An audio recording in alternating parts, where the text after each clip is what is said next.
Let's go ahead and talk to you about your new fire piston and give you some features that it has and show you how it works. First of all, this is the way fire pistons normally are. You've got two pieces and one piece fits inside the other so you can generate pressure so that you can ignite a piece of char. However, the problem is they're hard to pack around like this because they don't want to stay together. They build up pressure, and so you're carrying on this big old long stick.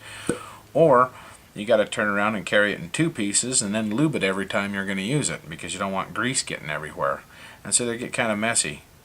Our new design that we have gets carried around and stored exactly like this. Everything's nice and compact. It does not build up pressure when you put it together because we have a storage feature that we've developed inside the tube, and we have a removable ball end.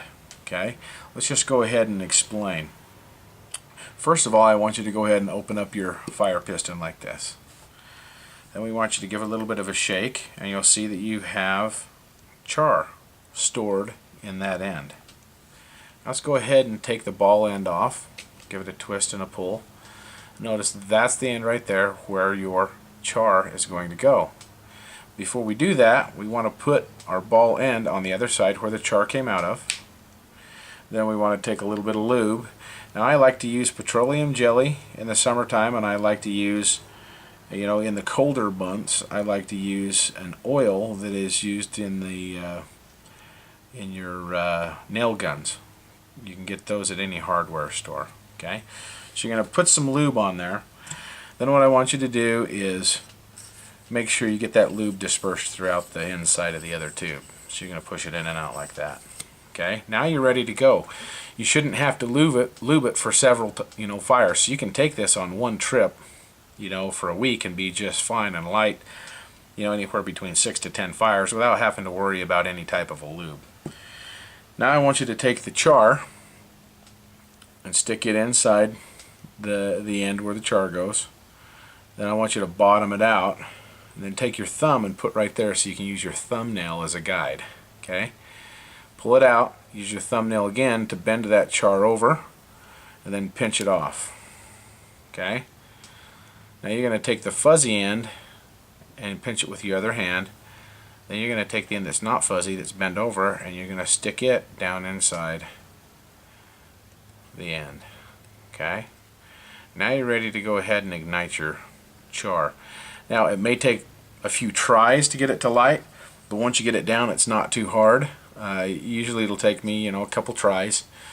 You got to get the feel just right, and I guess the best way to explain that is to just try it. There we go. It worked for me the first time, and it usually does once you get that feel for it. If you go too hard, it's going to bottom it out, and it's going to not let the char ignite because it's going to be snuffing it out. And if you don't go far enough or fast enough, then it's not going to ignite your char. Now you're going to take these little slits that are in the side that you can see right here.